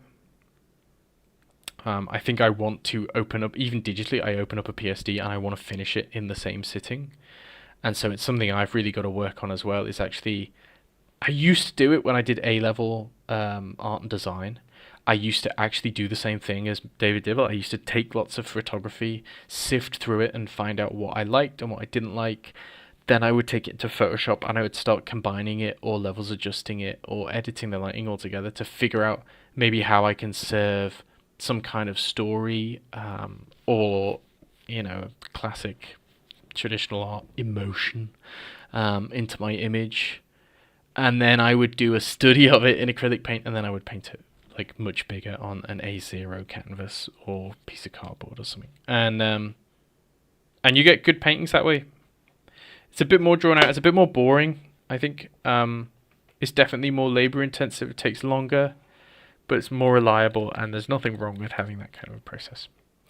That was the first half of your question. So if everyone hasn't fallen asleep yet, Pedro, you just pop it in the Discord. Yeah, break loops, exactly, Ron GR. I might have seen the same painting you're thinking of. just painting over completely finished things and recorrecting them and changing them. And man, I should revisit a load of my paintings and correct them. I think something Craig Mullins said is if you paint something, you take responsibility for it. And so if you are looking at old paintings and you're seeing all of these mistakes, why don't you redo it and fix all of those mistakes, would be his argument. Obviously, if you've got hundreds of old paintings and they're all bad, maybe you don't have the time to do that. But if we see mistakes, I think it's our responsibility to correct them. Your second question is, this might be a bit dumb, but I'm always scared of it. Tips and tricks linked to fancy but subtle color variations, broken color, and how to invent color while keeping it all fairly realistic. All of Richard Schmid's paintings are super colorful. They all feel super lifelike. They do, and they're just beautiful. Part of it is exaggerating existing color relationships. I think part of it is training your eye to see existing color relationships. And there are other benefits that you can accrue with oil painting specifically that I think will help with like just interesting color. I have found that when I started doing life drawing, I would always assume that the skin tone of the person I was drawing was one color. This is like 7 years ago now. And at some point, my life drawing teacher, Ian Naylor, shout out to Ian Naylor, pointed out to me that, look, the fingertips are red, and the palm of the hand is like a bluish green, and the back of the hand is some other color, and God, if you look at someone's face, it's even more like that. And then I had another lecturer of mine point out to me that computer monitors and your mouse and your table and your Wacom and your keyboard they all tend to be, if you're anything like me, a black plastic material. But even within that, I'm looking at my keyboard and it's tilting towards a warm yellow. My Wacom is tilting towards a cool blue. My mouse is currently tilting towards green because it's next to a green work surface. And my monitor is just going sort of a neutral grey. And so as soon as you see the small, subtle colour variations between things, you can't unsee them, and then you feel compelled to paint them. And when you feel compelled to paint them, I think you will naturally exaggerate those differences because you're seeing them and your brain's going, well, they're there, so I gotta paint them. And so you're gonna, if anything, you're probably gonna be more heavy-handed with those exaggerated colours and not subtle enough. So maybe it's a case of, I don't want this to sound patronizing at all because you're an amazing artist. I've seen your oil paintings. But really opening your eyes and looking around and noticing that, I mean, I don't do it often enough either. I'm looking at my coffee cup now and I'm noticing that the rim of the cup is lighter ever so slightly and cooler, because it has like I should wash it really, but it has like a dried out stain on the rim that's making it lighter and cooler. If I were to paint that, would I get that? Maybe if I was really, really paying attention, but maybe not. You know, if this cup was just in the background of a painting, maybe I would just paint it and ignore that completely. And so opening yourself up to looking around, really opening your eyes and spotting interesting hue changes. I'm looking at my radiator. It's going from white to a cool shadow, but the as it turns from white to that shadow, to me that looks almost green. So I could paint it almost green, right? But you're not going to make that decision to paint it a certain way unless you're seeing the world that way in the first place. I think you're putting the cart before the horse if you're trying to introduce all these interesting color variations that you can't actually see. I bet you when Schmid is outside, or was outside, God rest his soul, I bet you he was looking at that aspen forest and he was seeing all of these vibrant different colors. And he was so enthralled by them that he had to put them down on canvas in oil paint. Part of the variation that I wish I had an example for, I think is influenced more it's less an exaggeration of color and more an exaggeration of atmosphere. So Craig Mullins talks about this a lot, that you're not, for him, he's not painting a subject in a scene. He's painting almost the reflection of light from the subject filtered through a layer of atmosphere. And because atmosphere can be cool if it's filled with water vapor, and warm if it's filled with dust and whatever else from the air, and it can fluctuate between those two, and it has more of an effect the further away something is, or the closer it has less of an effect. You can really afford to play around with color a little bit more if you're introducing more of this atmospheric interest. You see this a lot in a lot of impressionist paintings. Let's pull up some images. Like this is the Lilies painting by Monet, right? Are these colors I would pick? No, I don't think they are, and I think that a lot of these brighter greens is almost like a specular reflection from these lily pads filtered through this atmosphere where there's a lot of other green light bouncing around. And it's like you're seeing how thick the air is, and I really, really like that. It's something I really like about old photography that you're never ever going to get anymore. People think it's just old cameras, but it's not. It's the fact everyone used to smoke. So when you look at old photography, and all of the lighting is beautiful and everything is wonderful, and you think, why don't my photos look like that? Yeah, it's because everyone everywhere was smoking and filling the air with just smoke. And so as the light filters through, it's making these beautiful God rays and whatever else, and you're seeing colour through this filtered, thicker air. To the point where advertising agencies and films and everything else, they'll always have a little bit of atmosphere. It's the same thing in Blender. If you're ever going to make a Blender scene, put in a little bit of atmosphere. People will always pump in a little bit of fog when they're filming something for a film. Even if there's, logically there's not meant to be any atmosphere in whatever room it is, they'll put a little bit of it in because it just makes things juicy and interesting. And so noticing differences in atmosphere, I would say, is another thing. The last thing I'll mention is, the benefit of oil painting in particular is allowing your brush to be a little bit dirtier. So I like traditional painting because I'm putting stuff down and there's a little bit of paint left on my brush from another area in the painting.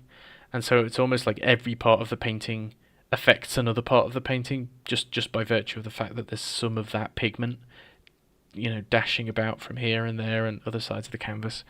And so it's at the point where painting programs are trying to replicate that. I think Rebelle has a dirty brush mode.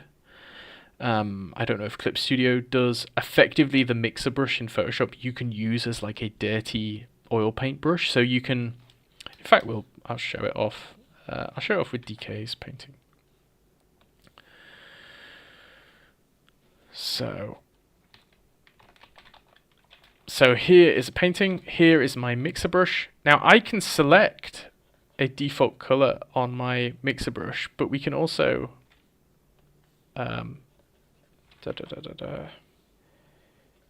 we can put stuff down, and then when we try and pick that back up, it will have some of the stuff that's left below it. And so let's say we try and paint out some of this green, and then we try and pick this back up. Well, now we have a brush that is yellow, but it's kind of loaded with a little bit of that green poking through, which makes it much more interesting than just block yellow that looks very sort of digital and doesn't have any of that effect in it. But you're getting that for free. You're getting it naturally with brushes traditionally, and I think that's really, really fun actually, and something that I'm desperate to emulate digitally. So I quite like that. You want to bring more graphic elements into your paintings. Any favorite examples of this? Devin Corwin is quite graphic. I really like Devin Corwin. I really like Andrew Lee. I'm going to search for some examples and I will screenshot them and bring them into Photoshop.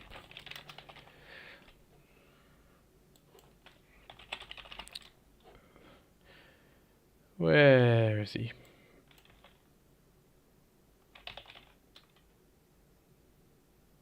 Why can I not find Blooms? Has he changed his username or something? Let's see.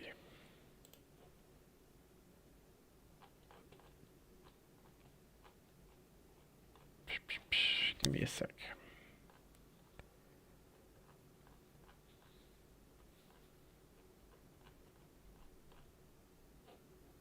No. Oh, he's now Andrew Lee Art. He's actually changed his username. Yeah, Andrew Lee is really, really good at this, and he's kind of following a similar thing that we were talking about earlier in the stream with, with the lion, right? So here are some beautifully painted bushes just in his back garden, or I think that's next to his front garden or something. And you can see that effectively all of the areas that are in light are this same green. Let's threshold it, shall we? Something like that. So all of the white areas become the same green, and then all of the dark areas he's playing around with. But he's definitely compressing what's in light, and not just compressing it value-wise, but compressing the range of color that's available on it. And then he's got all of this impasto. It's just wonderful. It's just absolutely wonderful. As for Devin Corwin needs to calm down because he's way more powerful than the rest of us, and it's not fair, and I'll be having a word with him to make sure that he stops. There's one. Devin uses a decent bit of 3D in his paintings, or at least his commercial works, that you wouldn't assume because they're so well done. But he's effectively deciding, he's got 3 groups at all times, and you can read this in his Creative Fundamentals book that I really, really recommend you check out. So he's got 3 value groups, and he is always saying, what do I want to expose for? And whatever I'm not exposing for is going to be compressed into one value group. So in this case, he's exposing for light. So everything in shadow gets one value group. But then the light actually has 2 value groups. So you can see that you've got this sort of purple color in light, and then you've got this yellow and this paler color in light. So it's 2 groups for light, 1 group for dark. Similar thing here. I think we've got 2 groups for light, 1 group for dark. But you can see how it's just light and shadow and really compressing the shapes between them. I think a compression between light and shadow is really really key. But you're posting some paintings here, and I think you're doing this again kind of intuitively already. You are separating between light and shadow, and you are compressing the shadow most of the time, or you're grouping light shapes, and you're doing it effectively. So, you know, I think you're doing exactly what I would do. You say you'd love to hear some deeper differences between how we paint things, but I'm sorry to say that we paint things quite similarly. Unluckily for you, we paint things quite similarly. So I think you're maybe cleaner with your shapes than I am. I think I like a lot of texture. I like a lot of hatching. Let me open up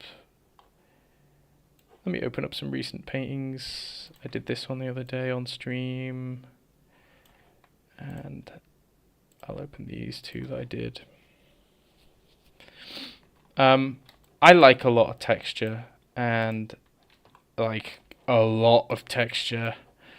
I'm like, there's Batman. Look at him.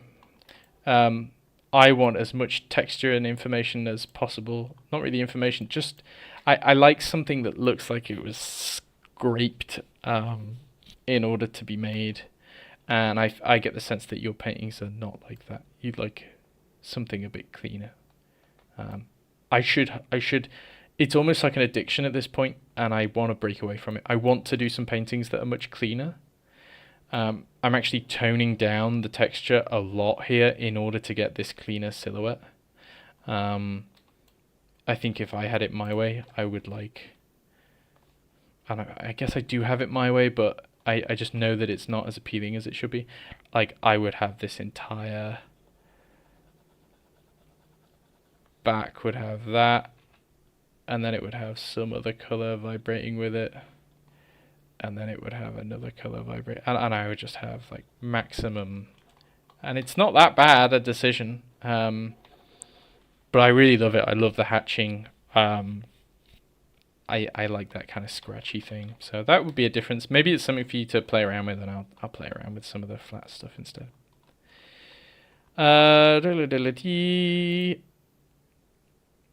Yeah, I like the Batman one. If anyone in Twitch or YouTube chat wants to slap something in the Discord, feel free to. Otherwise, we've just got one more. Where are we? Which is this.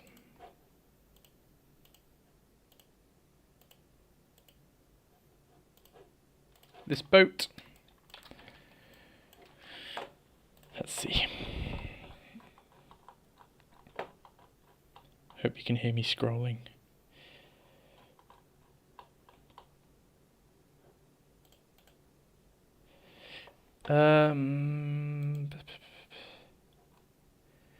So this has been painted over or critiqued by multiple people before.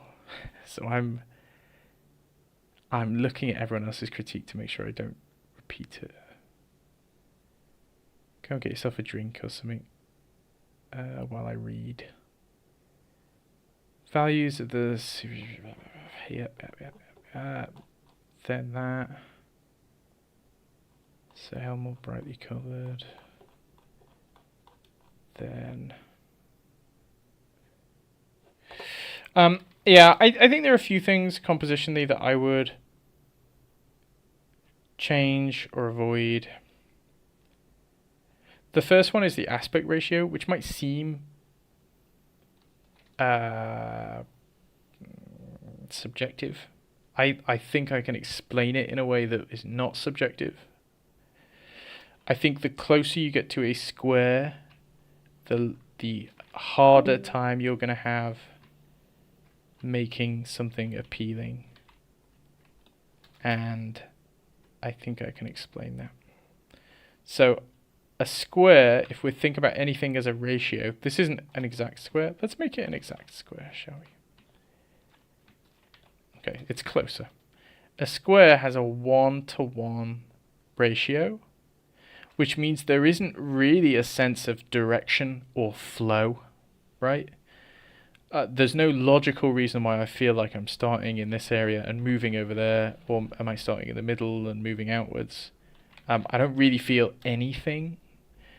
Whereas if I grab a composition that is much longer than it is tall, or vice versa, it's taller than it is wide, and I've just arbitrarily drawn this, I would actually come up with a ratio.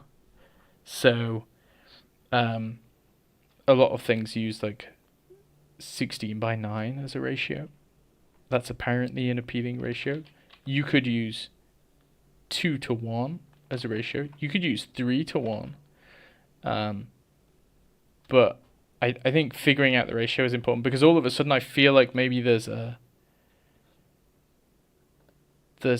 horizontal travel or pull or something that's kind of weird and hard to describe, and as is all compositional nonsense. But there's a lot more to play with, I think, in a wider aspect ratio than there is in a square aspect ratio. This, by its very nature, feels static. If you want the image to feel static, that's fine, but I think you want this ship to look like it's traveling forwards. And so maybe, you don't want something super square. So let's assume we do have this wider aspect ratio. I think your horizon's placed on a third line, which is good. But then your ship is like way down here to the point where it's almost like touching the bottom of the frame in a kind of unappealing way. And it also supposes that as a viewer we are way higher than the ship, but not way higher, just like awkwardly higher, right? So if you were in this scene and you're like a camera person, I imagine that I would want to do one of a few things, and let's draw a few boxes out so we can try them. And this is really how I would think about painting, as I would think about it as you are a cameraman or camera person, and you're in charge of taking this shot. And it's why photography, I think, is such a useful hobby. Honestly, I think it develops your sort of intuitive eye for appealing compositions and stuff. I can imagine immediately if I gave you a camera and said, take a photo of this, you would either get really close to the surface of the water,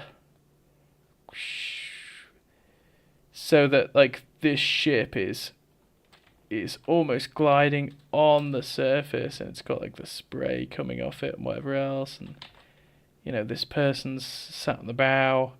You'd still see that iceberg, but maybe it'd be a thing in the background like that, right? Or I would get it so I'm level with the person's head. So there's their head, which means there's their ship, which means my flag is going off the page. And again, I've got my iceberg in the background. Or I would get it so I'm so far above them, it's like a drone shot. You know, you can imagine there's my ship, and then like here's the icebergs on either side as my ship is traveling through, right? But in each of those things, I think the decision where I'm placing, I guess, the height of the camera is something that is reasonably well thought out, right? The other thing that I'm going to tend not to do, just because I don't find it very appealing, I know I say that, I've done it with Batman. I think it's a very bold and graphic decision to have your subject be perfectly side on, the other subject in the image also being perfectly side on, and your horizon being perfectly flat. You're making something very, very graphic, and again, I think it makes it feel very static as well. But if it is a graphic statement, you know, maybe it should be, maybe you could lean into how graphic it is. Let's try. So here's another one. Like, I almost think if it's meant to be really graphic, we can make these shapes a little bit more interesting. We could have this boat actually be like perfectly graphic, have it sit quite close to frame. It's like we are actually perfectly side on. And then we can have crazy iceberg in the background, and there's our character, and they're like holding the boat. So like if you're gonna have everything be side on, I'd lean into it and make it something that looks like it could fit on like a tapestry or a tarot card or something like that. Otherwise, I would have the boat be moving away from us,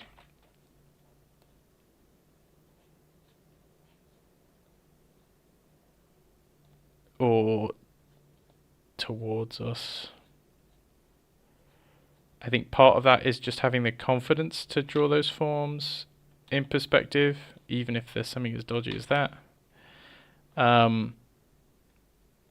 But 3D space is dictated by 3 axes is maybe another way of thinking about it. So you've got your up and your down, right? That's your Y. You've got your left and your right. That's your Z. That's your X. It's not your Z. And then you've got your forwards or backwards in space, and that's your Z, right? So when people say something's 3D, they're saying that it's 3-dimensional, and the 3 dimensions they're talking about is up, down, left, right, and forward, backwards. Your image doesn't have very much forwards or backwards because both of our subjects are perfectly side on and they're only going left or right or up or down, right? You could introduce some forwards or backwards by, like I said, having that ship come slightly closer to us, like it's, you know, it's navigating these waters in an interesting way, and maybe actually this iceberg comes closer to us as well. But we open up the water back here. So it's like the whole boat is like traveling through some kind of path. You know? But you need you need all 3 dimensions, I think. I've been doing it as a tangent, as a side note. I've been doing it with these daily drawings. So when I do have like something that's side on, I try and not make it perfectly side on by having some kind of perspective on like limbs or whatever. Like there is a little bit of perspective, and then I always try and have something come towards or away from the camera in some kind of way. So the head here is coming towards or away from the camera. Like this tail is going away from the camera, this one's going away from the camera, or back towards, this whole thing is going back towards. Obviously that one's going towards. But having that depth in perspective and things overlapping each other, it's not just good for painting, I think it's good for drawing, I think it's good for just thinking about things in terms of 3D space in the first place. You know, all of these crocodiles could have looked like this one on the bottom, but I think really having them come towards you or away from you, even in quite a subtle way, is just going to make them feel so much nicer, and yeah, it's going to sell the depth in, I think, an interesting way. So, right, I don't think anyone has put anything in the feedback channel. Someone has asked, what do you recommend as a time balance between focused specific studies on fundamentals versus making creative work? I think that balance will change throughout your artistic career, and I don't think there is anything wrong with doing a whole bunch of one of those things at any given time. So it depends on the level that you're at. I'll give you an example. When I started trying to learn how to digitally paint, I did, I think 821 studies in my first year, and I think I must have done 3 or 4 imaginative paintings. Now, for me now, that would be a really, really bad balance. That would be a terrible, terrible balance, because I now have those sort of fundamental skills, and I want to be pushing myself and doing a lot more imaginative work and doing a lot more design work and creative stuff. But actually, I benefited a lot from just sinking a lot of time into studies for a while. So I can't say that that's a bad kind of balance. I think you got to decide it based on what you want to learn and what it is that you're doing. I mean, if you want to be an illustrator, then maybe more studies is more good. And if you want to be a concept artist, maybe you want to sprinkle in a lot more design work. If you want to be a fine artist, then everything you do is just studies, right? Most of your paintings as a fine artist are going to be picking a subject and just painting it, studying it, and it's the way in which you paint it or study it that is that's going to be sort of your thing, I guess. These again, I hate to bring them up because I could talk about them all day, but these pages of drawings are they almost exactly represent that split. So when I first started doing them, they were far more study oriented, and as I've done more of them, they've become less and less study oriented. So on this page, I think that definitely, this whole skeleton and these two skulls, so about 50% of the page is a study, and the other 50% I'm trying to like rotate that information from my imagination and figure it out from scratch. And nowadays I'll do a page and one of the images, I can't even remember which one, I think it's this top left one of the images is referenced, and then the rest of it's from my imagination. So the more confident I get, I'm pushing towards doing more imaginative and creative stuff as well. But if you took me from 5 years ago, or even a year ago or 2 years ago, and you said, okay, do one study and then the rest of the page is from your imagination, that wouldn't benefit me, right? So it's not that it's not that the fact that it's benefiting me now means it would benefit me at all times in all places. I think you really got to find a balance that works for you and what you're doing. And if you have like a specific thing that you're trying to learn, or you like, I don't know, send me some paintings, doesn't have to be right now, whenever, then maybe I could suggest a balance that would be appropriate for that. But I think without knowing I guess the parameters you're working within, it's difficult to prescribe something. So there you go, that's a lot of spiel for you, as always. The more spiel, the more good, I think. Well, no one else has put anything in feedback. We've gone just over 2 hours, 2 and a quarter. So I'm going to end the stream there and go and cook myself some dinner. You're more than welcome, Break Loops. I think it's an interesting topic, actually. And actually, as a teacher, one that I really want to figure out. I teach students at different levels.